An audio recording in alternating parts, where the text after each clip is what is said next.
baptismant la parole pour naître de nouveau. Comme d'habitude, nous allons prendre de quoi écrire car nous sommes à la formation des disciples. Nous allons prendre 2 textes de base.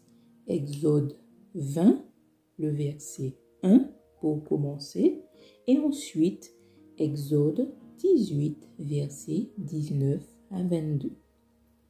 Je vais commencer à lire Exode 20, le verset 1. Alors Dieu prononça toutes ces paroles en disant : Je suis l'Éternel ton Dieu, qui t'ai fait sortir du pays d'Égypte, de la maison de servitude. Ce passage fait suite à l'épisode de la mer Rouge, où Pharaon et son armée ont été engloutis par les eaux. Donc, il s'agit d'un nouveau départ pour le peuple élu de Dieu. L'Éternel a prévu des commandements afin que son peuple vive. Au bon moment, il envoie Jéthro, le beau-père de Moïse, qui vient rendre gloire à Dieu d'avoir fait de grands exploits pour son peuple, mais également pour conseiller son beau-fils. Le conseil qu'il donne à Moïse, c'est concernant la dispensation de la parole de Dieu. Allons dans Exode 18, versets 19 à 22. Maintenant, écoute ma voix. Je vais te donner un conseil et que Dieu soit avec toi. Donc, c'est Jéthro, donc le beau-père de Moïse qui parle. Sois l'interprète du peuple auprès de Dieu et porte les affaires devant Dieu. Enseigne-leur les ordonnances et les lois et fais-leur connaître le chemin qu'ils doivent suivre et ce qu'ils doivent faire. Choisis parmi tout le peuple des hommes capables, craignant Dieu, des hommes intègres, ennemis de la cupidité, établis-les sur eux comme chefs de 1000, chefs de 100, chefs de 50 et chefs de 10. Qu'ils jugent le peuple en tout temps, qu'ils portent devant toi toutes les affaires importantes et qu'ils prononcent eux-mêmes sur les petites causes. Allège ta charge et qu'ils la portent avec toi. Quand Jésus le Nazaréen est venu, il a joué son rôle de sacrificateur en enseignant ses disciples. En hébreu, Nazaréen, c'est Nazir, ce qui veut dire consacré ou voué. Celui qui est consacré, non taillé, généralement traduit par prince, consacré, non taillé. À ce jour, Dieu recherche des hommes, donc avec un grand H, hommes et femmes, consacrés afin d'enseigner son peuple. Nous allons dans 2 Timothée, chapitre 2, versets 1 et 2. Toi donc, mon enfant, fortifie-toi dans la grâce qui est en Jésus-Christ. Et ce que tu as entendu de moi en présence de beaucoup de témoins, confie-le à des hommes fidèles qui soient capables de l'enseigner aussi à d'autres. C'est la même chose qui a été donnée comme conseil à Moïse. Donc, cependant, l'enseignement ne portera du fruit que chez celui ou celle qui est né de nouveau, c'est-à-dire qui a la bonne terre. Autrement, la bonne semence, donc la parole de Dieu, tombera dans un terrain qui n'est pas préparé et ne portera pas du fruit. Rappelons-nous de la parabole du semeur. C'est pour cette raison qu'avant de recevoir les commandements de Dieu, il fallait que le peuple se purifie. Allons dans Exode 19, le verset 10. Et l'Éternel dit à Moïse, va vers le peuple, sanctifie-les aujourd'hui et demain, qu'ils lavent leurs vêtements. Parallèlement, nous allons dans Jude, chapitre 1, le verset 23. Sauvez-en d'autres en les arrachant du feu, et pour d'autres encore, ayez une pitié mêlée de crainte, haïssant jusqu'à la tunique souillée par la chair. Quand on décide de laver ses vêtements, c'est quand on veut en finir avec le passé de manière déterminée. C'est une repentance qui est sincère. En grec, repentance, c'est métanoia, c'est-à-dire c'est vraiment un changement de mentalité. Avant de changer nos actions, il faut d'abord changer notre manière de penser. C'est de la manière dont nous pensons que nous allons agir. La parole révélée est incontournable, indispensable afin de naître de nouveau. Premièrement, petit 1, pour nous qui prenons des notes, petit 1, Jésus et ses disciples. Nous allons dans Luc 24, versets 27 et 32. Et commençant par Moïse et par tous les prophètes, il leur expliqua dans toutes les Écritures ce qui le concernait. Verset 32. Et ils se dirent l'un à l'autre, notre cœur ne brûlait-il pas au-dedans de nous lorsqu'il nous parlait en chemin et nous expliquait les Écritures? Donc, Jésus est resté à préparer ses disciples durant 40 jours après sa résurrection. Et 10 jours après son ascension, donc 50 jours après sa résurrection, il y a eu l'effusion du Saint-Esprit, ce que nous appelons la Pentecôte. Donc, nous voyons qu'il y a eu la parole qui a été révélée aux disciples de Jésus. Et après, il y a eu l'effusion du Saint-Esprit. Voyons ce même exemple.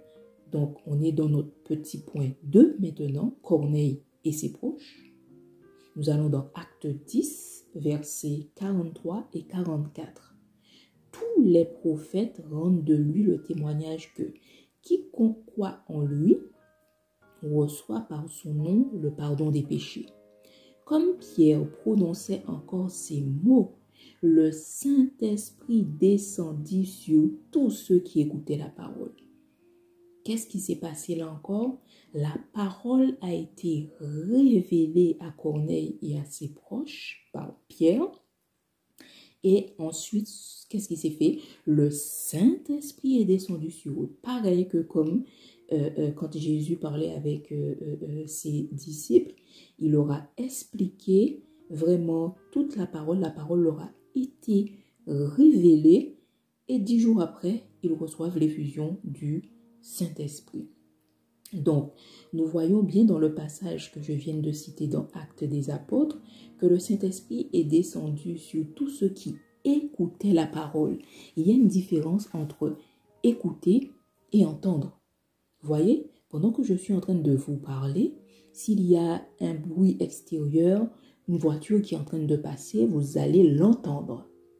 Tandis que, étant donné que nous sommes à la formation de disciples, nous sommes à l'école biblique, là, vous êtes en train de prêter attention à ce que je dis pour bien comprendre, assimiler et mettre en application. Écouter donc, c'est être attentif à la parole. C'est prêter l'oreille à la parole. Et tout ce qui est autour de nous se tait. On entend, c'est juste un bruit de fond, mais se tait. Mais on est concentré sur ce qui est dit en ce moment. Donc, c'est pendant que Corneille et ses proches étaient attentifs à la parole que le Saint-Esprit est descendu sur eux. Nous sommes à notre petit point 3 et on prendra l'exemple de Saul. Acte 9, verset 4, verset 5, verset 17 et verset 18. Lisons. Il tomba par terre et il entendit une voix qui lui disait « Saul, Saul, pourquoi me persécutes-tu » Il répondit « Qui es-tu, Seigneur » Et le Seigneur dit « Je suis Jésus que tu persécutes. Il te serait dur de reguimber contre les aiguillons. » Verset 17. Ananias sortit et lorsqu'il fut arrivé dans la maison, il imposa les mains à Saul en disant « Saul, mon frère, le Seigneur Jésus qui t'est apparu sur le chemin par lequel tu venais m'a envoyé pour que tu recouvres la vue et que tu sois rempli du Saint-Esprit. » Verset 18. Au même instant, il tomba de ses yeux comme des écailles et il recouvra la vue. Il se leva et fut baptisé, donc baptisé du Saint-Esprit. Là encore, nous voyons que Jésus qui est la parole faite chair, il s'est révélé à Saul. Et ce n'est que par la suite qu'il a été rempli du Saint-Esprit. Donc, dans les 3 exemples que je viens de citer, c'est-à-dire Jésus parlant à ses disciples, Corneille et ses proches qui écoutaient la prédication de Pierre, et donc Saul, dans ces 3 exemples, le discours des orateurs était centré sur la personne de Jésus. Tant que nous n'avons pas eu notre rencontre personnelle avec Jésus, nous ne pourrons pas naître de nouveau, naître de l'esprit. J'entends par là, je ne suis pas en train de parler de on passe par les eaux du baptême, etc. Non, naître de l'esprit. D'accord? Et donc, Jésus peut être, pour certains, juste le Jésus de leur pasteur, le Jésus de la personne qui les a amenés vers les eaux du baptême, le Jésus de leur papa, le Jésus de leur maman, etc. Moi-même qui vous parle à un certain moment, Jésus était le Jésus de ma maman jusqu'à ce que, même si j'étais baptisée, jusqu'à ce que j'ai eu ma rencontre personnelle avec la personne de Jésus. Allons dans Jean 3, versets 5 à 8. Jésus répondit, en vérité, je te le dis, si un homme ne naît d'eau et d'esprit, vous voyez, il y a naître d'eau, on est dans les eaux du baptême, mais il y a aussi naître d'esprit. Il ne peut entrer dans le royaume de Dieu. Ce qui est né de la chair est chair, et ce qui est né de l'esprit est esprit. Ne t'étonne pas que je t'ai dit, il faut que vous naissiez de nouveau. Le vent souffle où il veut, et tu en entends le bruit, mais tu ne sais d'où il vient ni où il va. Il en est ainsi de tout homme qui est né de l'esprit. Et donc, et celui qui est né de l'esprit, il aime toutes les paroles de Dieu et sous toutes ses formes. C'est-à-dire que il aime la parole dans l'Ancien Testament comme dans le Nouveau Testament. Il aime la parole qui est écrite dans la Bible comme la parole qui lui est révélée par le Saint-Esprit. Il aime la parole sous toutes ses formes, la parole qui est chantée, la parole sous forme de cantique, la parole qui est parlée. Voilà. Il aspire à devenir comme celui qu'il a rencontré la première fois et se consacre. Allons dans Exode 20, verset 25. Si tu m'élèves un autel de pierre, tu ne le bâtiras point en pierre taillée, car en passant ton ciseau sur la pierre, tu la profanerais. Rappelons-nous qu'on a dit que la définition de nazaréen voulait dire consacré et non taillé. D'accord? Donc, nous savons que nous sommes à la fois l'autel et l'holocauste. Les pierres ne doivent pas être taillées car, comme je le dis, la définition de naziréen, c'est non taillé et consacré. Dieu lui-même nous taille par sa parole au contact des uns et des autres. Exode 18, versets 22 à 26 nous dit qu'il juge le peuple en tout temps, qu'il porte devant toi toutes les affaires importantes et qu'ils prononcent eux-mêmes sur les petites causes. Allège ta charge et qu'ils la portent avec toi. Si tu fais cela et que Dieu te donne des ordres, tu pourras y suffire et tout ce peuple parviendra heureusement à sa destination. Moïse écouta la voix de son beau-père et fit tout ce qu'il avait dit. Moïse choisit des hommes capables parmi tout Israël et il les établit chefs du peuple, chefs de 1000, chefs de 100, chefs de 50 et chefs de 10. Il jugeait le peuple en tout temps. Ils portaient devant Moïse des affaires difficiles et ils prononçaient eux-mêmes sur toutes les petites causes. En conclusion, il ne fallait pas que Séphora et ses fils se trouvent en Égypte, sinon Pharaon aurait pu les prendre en otage.